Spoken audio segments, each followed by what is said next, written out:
Hi everyone, welcome back to Rainbow Toast Studios. My name is Rainbow, and today I'm very excited to bring you a lovely classic Flash game called The Company of Myself. This is a game with some serious subject matter, and while I've played games that are kind of mindless, that are just fun to play without giving any thought to, I can appreciate those for sure, but this is not that. This is a game you think about. It's a bit artsier, but I really love it. It's one of my favorite classic games, and I really had to include it in my showcase. Short review from me is that it's a beautiful game with enchanting music. I love this music. I don't think I've heard anything like it in other games, and it fits the mood of it perfectly. It has a super engaging story, and that's where some of the serious themes come in. Very relevant gameplay.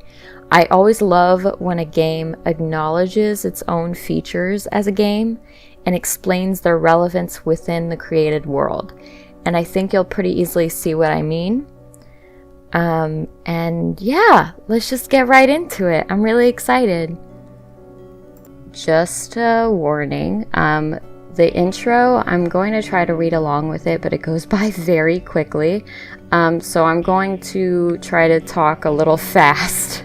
It's not me, it's how fast it goes by. I'm sorry. All right. Deep breath. Let's go. If you have a minute, I'd like to tell you a bit about myself. The first thing you need to understand is that I am alone. I've been alone for a pretty long time now. I'm used to it. I'm content. Before I became more or less a hermit, I found that I had two passions in life. One was performing. Even today, when I find that I can't relate to others, I can still stand in front of them and make them laugh or surprise them. The irony is strong enough to taste. It doesn't taste good. In case you're wondering, my second passion was a girl named Kathryn, but I'll get to that later.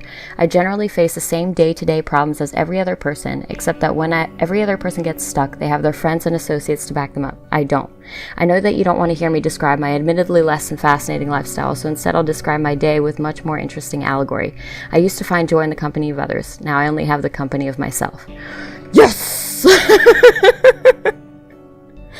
Whew, that took a few tries, actually. Okay. My attention is stolen by a green square on the other end of the room. I want to be its friend more than anything that I've ever wanted. I decide to use the arrow keys to approach it. The square does not react to my approach. Does it not notice me? Or is it only pretending not to notice me? Which would be worse? Up close, I can see that the green square is actually a door. I think that we can be friends anyway. I decide to push the space bar to move to the next room. So this is the type of narration for this game. It's very interesting how they decide to do it. And every level starts out with a little flower at the beginning and a little green square at the end. And this is our little guy in his tuxedo. Spotting a couple of platforms ahead, I decide to use the up arrow key to jump over them.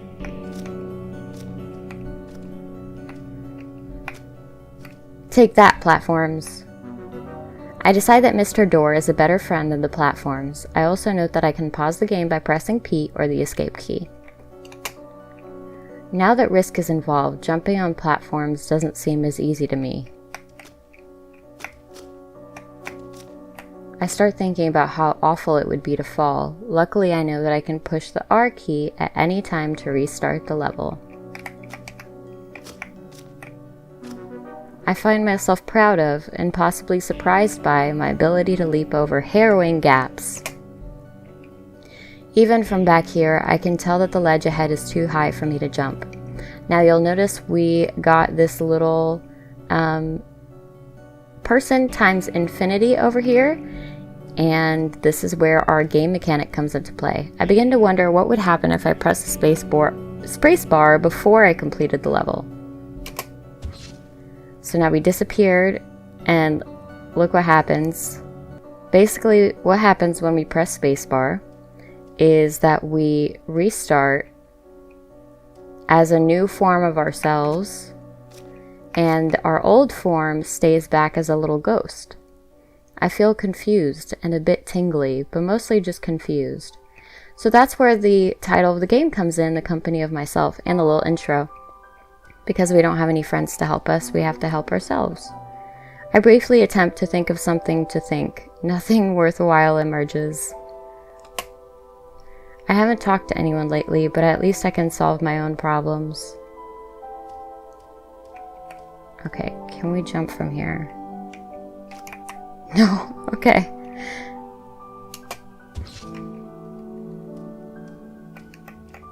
So I just have to wait for him to come over here.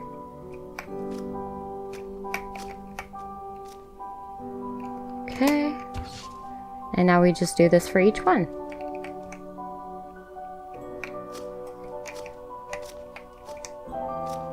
Wait for him. Okay.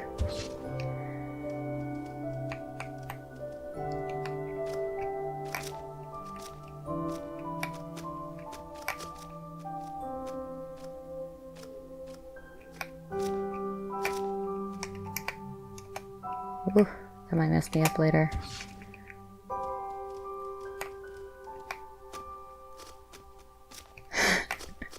Oh no! Did he get pushed off? Oh, that's kind of funny.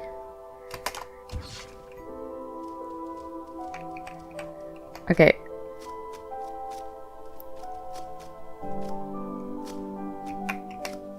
No. Okay, we'll just stay behind being this guy now.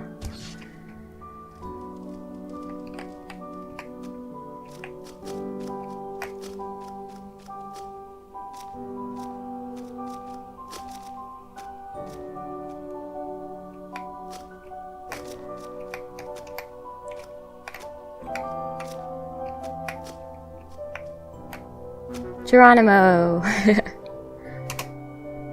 I see a wall blocking the path to the exit. I am dissatisfied. The area down below is irritatingly spacious.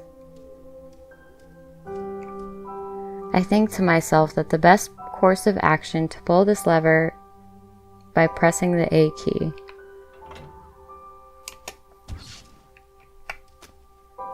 Okay, now I have to wait for our little ghost guy to do it. And you'll notice up here, we only had one clone that we could make. Clone, ghost, whatever it is. Look at his little arm when he does it. Oh, it's so cute. I am grateful of my above average ability to work alone.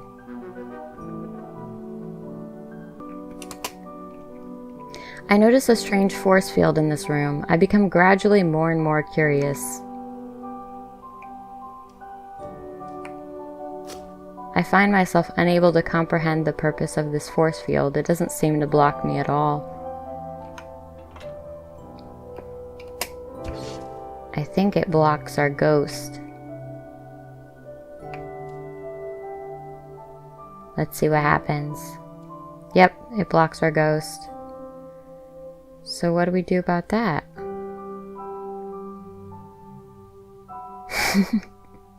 His little arm. Okay, let's come over here, maybe? Maybe our ghost can set off the green thing?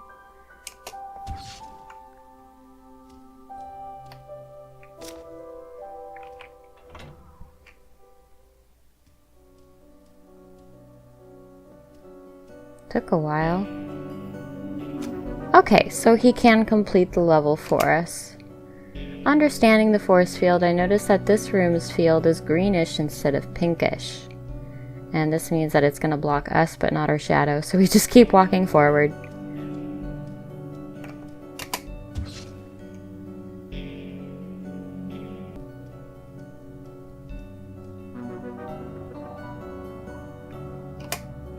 Alright, staring at this worthlessly large staircase, I reflect on my past struggles. So, let's, right here, jump. Jump. I hope I'm jumping high enough.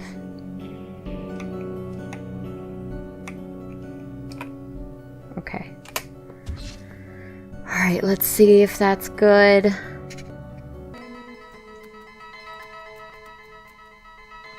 Oh no. No, he won't be close. Ah. He's not close enough, guys. Alright, I have to restart it again.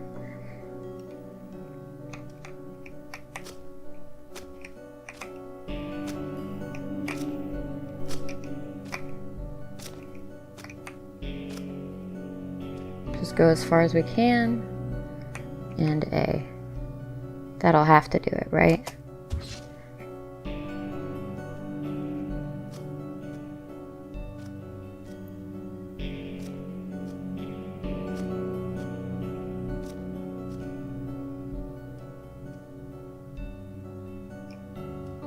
Yay! Thanks, ghost guy. Luckily for me, no one was watching as I hopped around like a crazy person.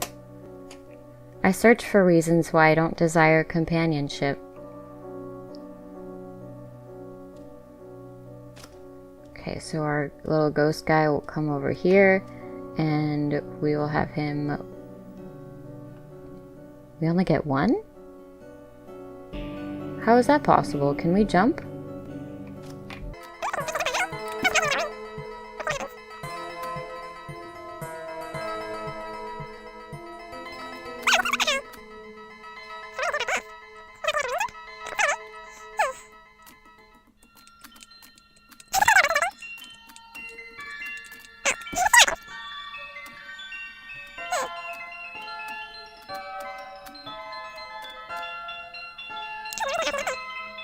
Oh! Alright, I'm silly. I got it. I got it. Alright, right next to the wall. Wait for a bit. Have you figured out what I'm trying to do yet? Alright, wait for a bit.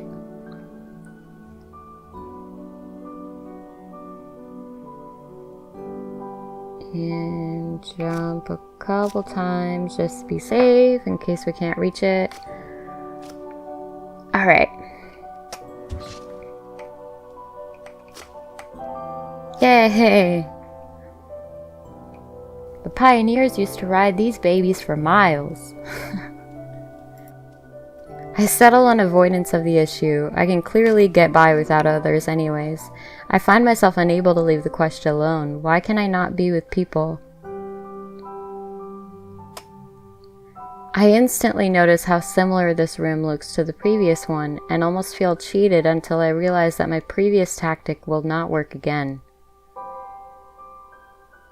Okay. Only the real me can survive on the green, so I have to think ahead.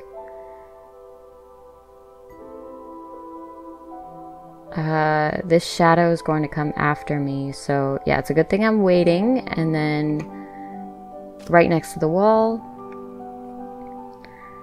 And stay still for a bit while we make our way across. And maybe now jump. Alright.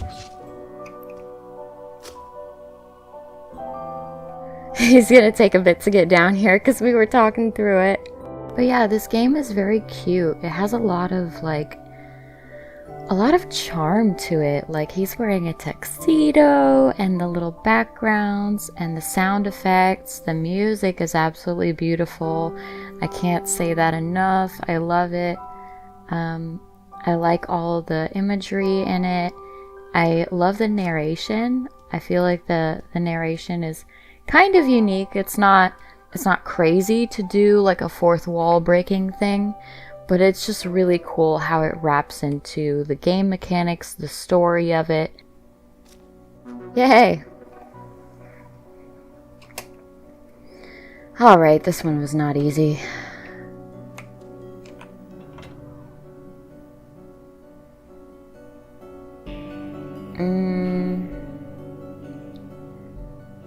Kind of forgot how to do this one. Do I go up anyways? I don't remember.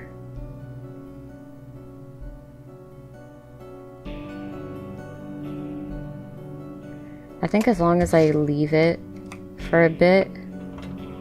Oh. Yeah, that's a problem. Okay. It doesn't take long for me to understand that I'm going to need some timing to get through here. Yeah, for sure. Okay, so first one we can do no problem.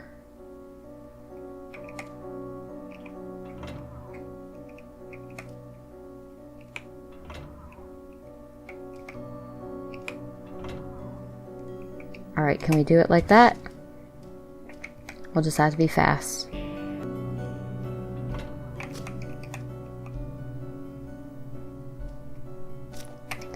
Oh. Oh. Oh goodness, okay. I was jumping a little early, like technically before it was solid. Ooh. I've gotten used to the idea of solving mental problems, but I still enjoy tests of my physical abilities here and there. I think back to the first day that Kathryn and I met. Our paths converged, and suddenly we were a team. This was before I was as reclusive as I have become today, so I had not learned to truly multitask yet. That talent grew out of simple necessity. And now I press spacebar and I'm Kathryn. Her approach was quiet, as was my response. The connection was instant and unmistakable. A team. Mutual.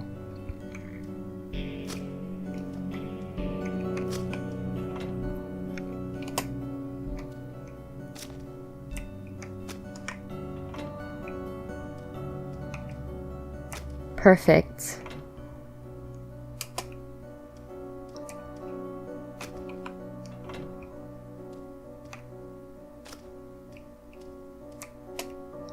I wasn't ready to let it go.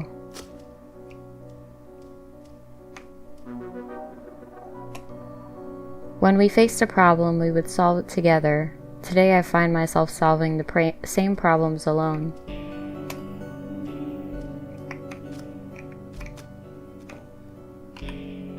I was underappreciative, plain and simple. I didn't understand just how much I needed her, how much she needed me.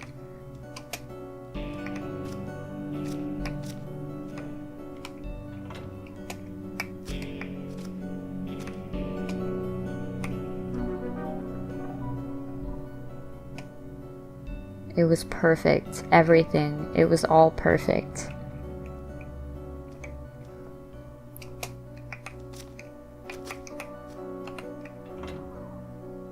Oh, okay, I have to think about that.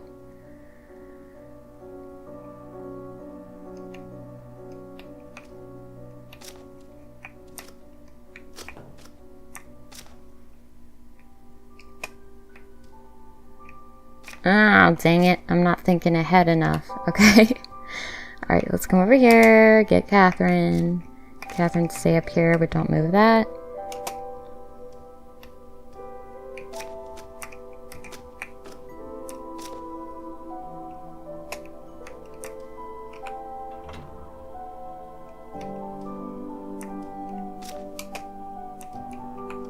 I helped her, and she helped me. Mutual.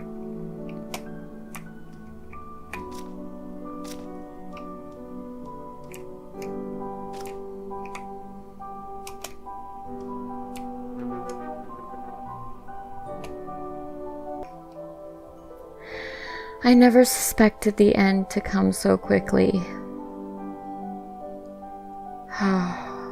You knew we shouldn't get attached, guys. We know he's a hermit. It makes you get so invested, though. I'm invested in Kathryn.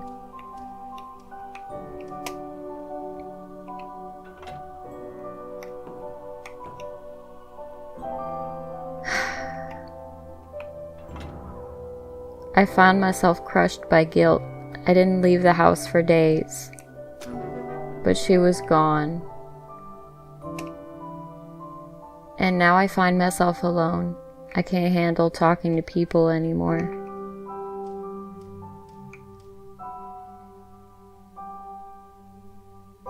How do I do this?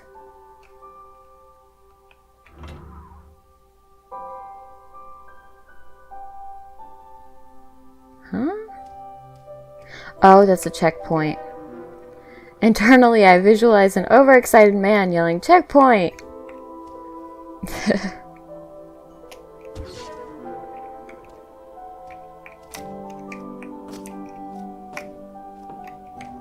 Cool.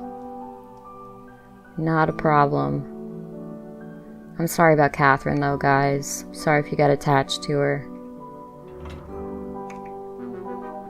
I grudgingly consider how the ability to start over from a different perspective would have been helpful earlier in life. Maybe I could have let Kathryn not meet me in the first place. And like this, I continue.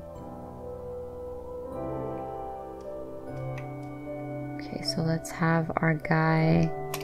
Oh! Nope. Did it again.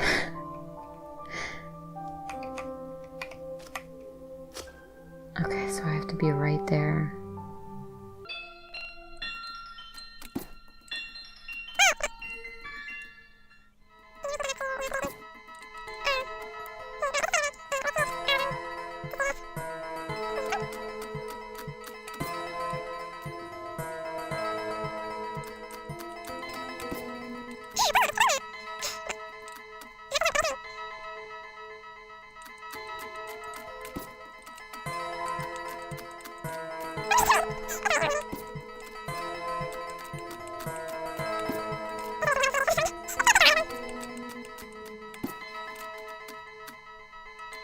I love the sounds in this game. I love that him jumping is like a little papery noise. It makes everything more surreal, like the environment is fake.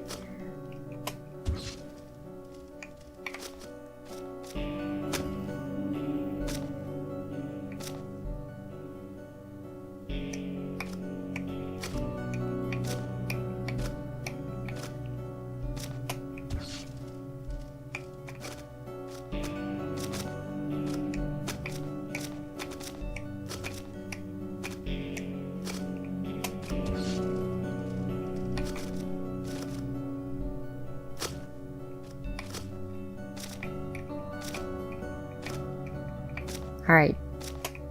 You think we have enough yet? Oh, okay. I think I have them all on me.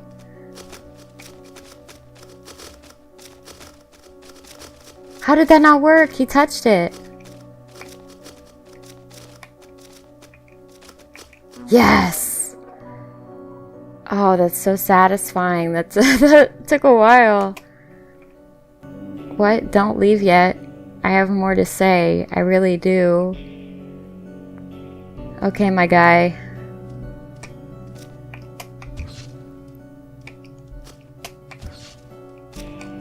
Oh no. Pressing space too early. Oh no. That wasn't even... Okay.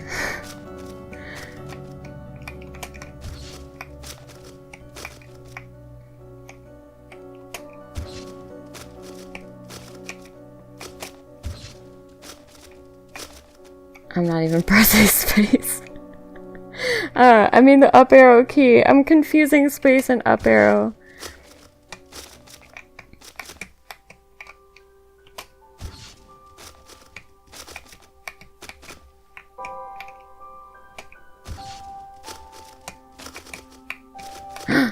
Almost there.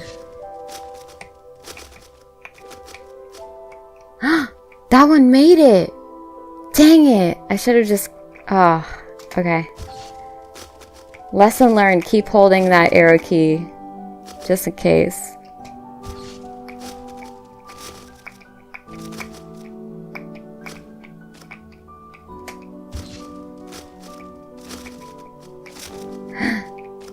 Almost there.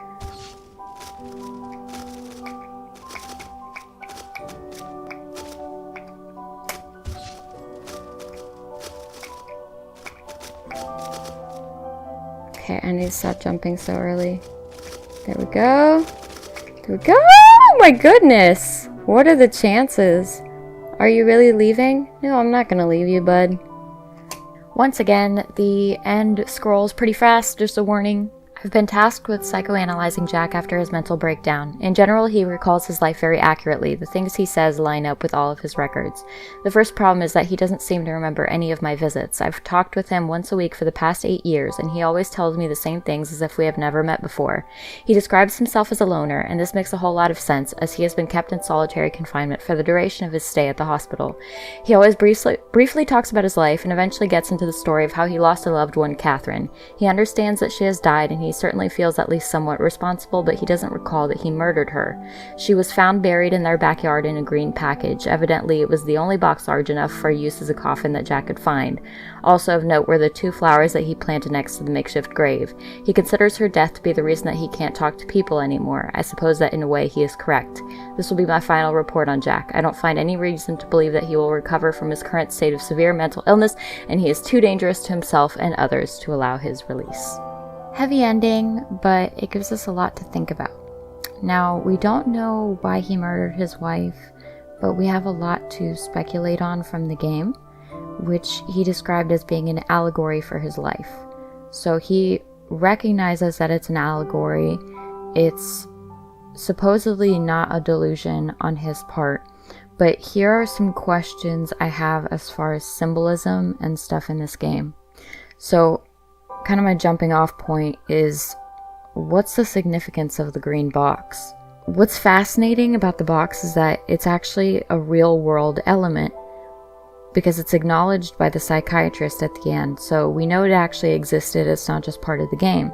The shrink leaves, and suddenly I don't even have a person to tell my story to anymore. And yeah, the game is an allegory for him talking to his psychiatrist. It makes so much sense for the gameplay. It even makes sense for starting the game over again, because he goes through this every time the psychologist is with him. This makes me think how much of the allegory was real for our protagonist, Jack. Since Kathryn was part of the game, is the game part of Jack's mental breakdown? Like, did he see his life through the mechanisms of the game, wherein he felt that it was necessary for him to murder his wife for him to progress in life, and not just the game? It's possible that even the box itself pushed him to commit the crime. This might sound crazy, but at the beginning of the game, he does say, "My attention is stolen by a green square on the other end of the room. I want to be its friend more than anything I've ever wanted." He has some memories rooted in fact. He feels responsible for his wife's death, and yet this green square, despite being used as her coffin, is seen as a very good thing. More than that, it's something he wants to please more than anything he has ever wanted. That's pretty extreme, so it makes me think that maybe there's some validity in that.